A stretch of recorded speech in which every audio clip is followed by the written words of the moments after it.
Cricket के रोचक किस्सों में 2006 में वेस्टइंडीज के दौरे पर गई भारतीय टीम पे बात करेंगे, जिसने 35 साल के बाद राहुल द्रविड़ की अगुवाई में वेस्टइंडीज में कोई टेस्ट जीता था, सीरीज जीती थी। लेकिन उससे पहले एक गुजारिश, एक निवेदन है कि अगर अभी तक आपने बादब अमलादा को सब्सक्राइब नहीं किया तो उसे सब्सक्राइब करें, लाइक करें और ज़्यादा से ज़्यादा शेयर करें, ताकि क्रिकेट की जानकारियाँ, किसके रिकॉर्ड आप तक ज़्यादा से ज़्यादा पहुँचे। और बेल आइकन दबाना ना भूलें, इससे हमारे किसी भी नए वीडियो की जानकारी आप तक फौरन पहुँचेगी। और अगर इसे फेसबुक पर देख रहे हैं तो हमारे फेसबुक पेज को फॉलो करें, लाइक करें और ज़्यादा से ज़्यादा शेयर करें। क्रिकेट के रोचक किस्सों में आज 2006 में राहुल द्रविड़ की अगुवाई में वेस्टइंडीज दौरे पर गई भारतीय टीम का जिक्र करेंगे। इस दौरे पर दोनों देशों के बीच 4 टेस्ट मैचों की एक टेस्ट सीरीज खेली गई। इसके अलावा 5 वनडे मैचों की सीरीज भी खेली गई थी। भारतीय टीम तब उस वक्त पिछले 35 साल में कोई भी टेस्ट श्रृंखला भारत ने नहीं जीता था, लेकिन राहुल द्रविड़ की अगुवाई में गई टीम इंडिया ने वेस्टइंडीज को 35 साल के बाद उसके घर में टेस्ट मात देकर टेस्ट सीरीज जीती थी। हालांकि 1-0 से जीत दर्ज की थी, एकमात्र इकलौता टेस्ट जीता था, लेकिन वेस्टइंडीज ने वनडे सीरीज 4-1 से जीता था। इस दौरे पर टेस्ट सीरीज का एंटीगुआ में खेला गया पहला टेस्ट काफी रोमांचक और उतार चढ़ाव बढ़ाया और यादगार भी रहा, विवाद भी हुआ। इस टेस्ट के एंटीगुआ टेस्ट में भारतीय कप्तान ने टॉस जीता और पहले बल्लेबाजी का फैसला किया था। भारतीय टीम पहली पारी में 241 रन बनाकर आउट हो गई थी। कप्तान राहुल द्रविड़ ने सबसे ज्यादा 49 रन बनाए। वेस्टइंडीज की तरफ से 4 विकेट डेवन ब्रावो ने लिए, वहीं कोलिमोर ने 3 विकेट झटके थे। और भारतीय टीम का टॉस जीत के 241 रनों को बहुत बड़ा स्कोर नहीं कहा जा सकता। और वेस्टइंडीज की टीम ने पहली बार 371 रन बनाकर भारतीय टीम से बढ़त ले ली। गेल ने वेस्टइंडीज की तरफ से सबसे ज्यादा 72 रन बनाए। ब्रावो ने 68 रनों का योगदान दिया। रामनरेश सरवन ने 58 रन बनाए। और कप्तान उस वक्त ब्रायन लारा की कप्तानी में वेस्टइंडीज की टीम खेल रही थी। ब्रायन लारा हालांकि बहुत अच्छा प्रदर्शन नहीं कर पाए, जिस कद के बल्लेबाज से जिनकी क्षमता हम तमाम लोग जानते हैं, लेकिन वो सिर्फ 18 रन बना पाए। भारतीय टीम की तरफ से मनाफ पटेल और अनिल कुंबले ने 3-3 विकेट झटके। वहीं विक्रम सिंह और वीरेंद्र सहवाग कभी कभी ऑफिस स्पिन गेंदबाजी भी कर लेते थे, उनके खाते में 2-2 विकेट लिए। वेस्टइंडीज की टीम भारत से 130 रन पहली पारी के आधार पर बढ़त लेकर बेहतर स्थिति में थी। लेकिन अभी खेल तो क्रिकेट अनिश्चितताओं का खेल है, असली खेल तो अभी होना बाकी था। टीम इंडिया ने दूसरी पारी में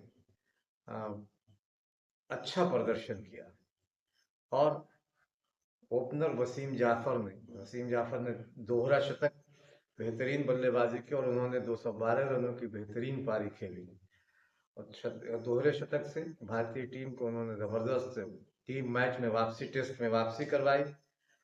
हालांकि वसीम जाफर की इस पारी को लोग चर्चा तो करते हैं, लेकिन इस भारतीय पारी में एक ऐसी घटना हो गई जिसकी वजह से ज्यादातर लोग वसीम जाफर की इस पारी को भूल गया और उस घटना को ज्यादा याद रखा। और जब चूंकि वो एक विवाद बन गया, विवाद हो गया और इस विवाद की वजह से वो घटना ज्यादा केंद्र में रहा इस टेस्ट मैच के, न कि वसीम जाफर की वो दोहरा शतक। दरअसल महेंद्र सिंह धोनी वेस्टइंडीज के स्पिन गेंदबाज देव मोहम्मद की लगातार 3 गेंदों पर 3 छक्के जड़ चुके थे और उसी ओवर की चौथी गेंद पर एक और छक्का लगाने के चक्कर में गेंद को मिड विकेट बाउंड्री पर,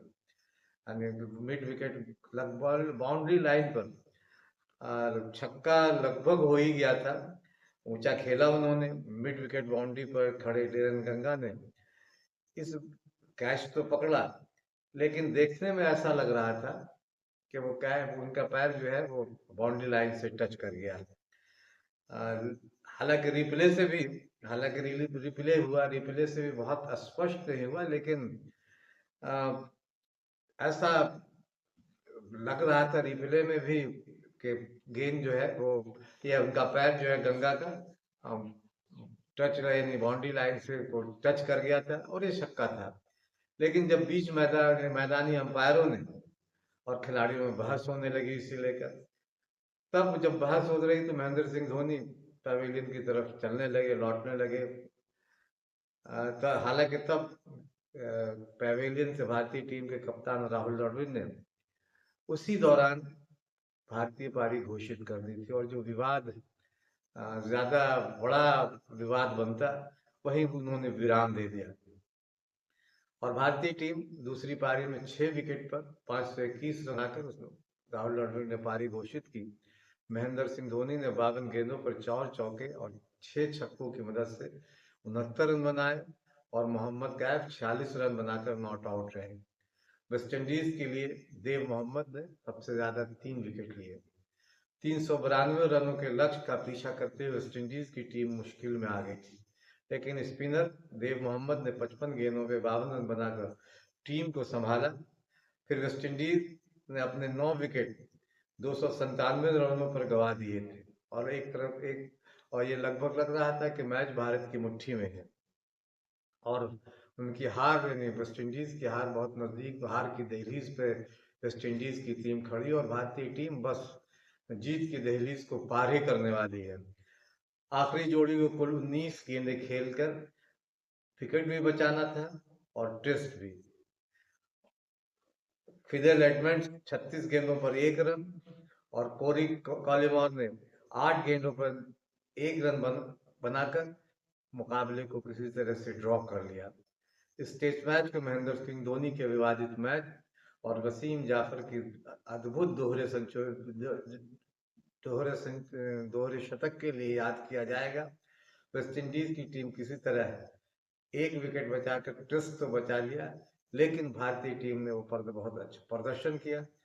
क्रिकेट के रोचक किस्सों में राहुल द्रविड़ की कप्तानी में गई भारतीय वेस्टइंडीज 2006 में गई भारतीय टीम की चर्चा, जिसने 35 साल के बाद वेस्टइंडीज को टेस्ट में 1-0 से हराकर सीरीज जीती थी।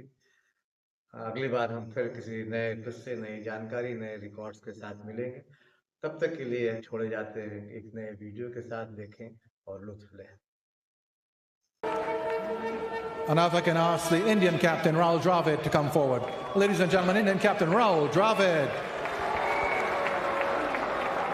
Well, Rahul, so close and yet so far. Yeah, it's a great test match, fantastic test match. We were behind with the backs to the wall with 3 days to go. Never thought we could get into this sort of position, but the boys showed a lot of character. We built our second innings around a brilliant double 100 by Wasim, and the boys showed great fight today as well. You thought you had it in the end? Well, it was close. I mean, at tea time didn't look like they had 7 wickets in hand, and we kept fighting. It was not going to be easy. The wicket didn't deteriorate or didn't behave badly as probably your 5th day wicket you might expect to. So it stayed a good wicket right through. I think we had a great effort to be in the position we were in the end of the day. After your 4-1 defeat in the one-day internationals, this must do a lot for your spirit. It does. I mean, it's good for the squad. It's good for the team, especially the way we fought back after the second day. I mean, we didn't bat very well in the first innings, and we had a tough day in the field in the second. So it's great for the team and sets up the series beautifully. You go on now to St. Lucia for the next test match starting on Saturday. A lot of people have commented on your team selection here. Do you think you'll have something different there? Oh, I'm not aware of the comments. I tend to not pay much attention to that. Just focus on my team and see what's the track's like and pick what we think is the best 11. I mean, there's always debate and conjuncture, and people like to do that. We try to focus on playing the cricket. Well, you've got 3 more test matches after this, and thanks for the entertainment. You've given us plenty of entertainment in the one-day internationals and in this test match. We can look forward to some more in the 3 tests coming. Thanks, Tony. It's been a pleasure to play in front of the crowd as well. I think it's been terrific. They were great today, great atmosphere today, and it was great to play the last game at the ARG, which has produced so many great feats. Thank you. Ladies and gentlemen, the Indian captain, Rahul Dravid. the Man of the Match award, and there were several outstanding performances, but Enoch Lewis, the president of the Antigua and Barbuda Cricket Association, the former Leeward Islands and Antigua and Barbuda batsman, really couldn't go much further than to award the Man of the Match award to Wasim Jaffer for his 212 in India's second innings. Receives his cheque and the medal from Mr. Darren Derrick, Chief Executive Officer of Digicel Antigua and Barbuda.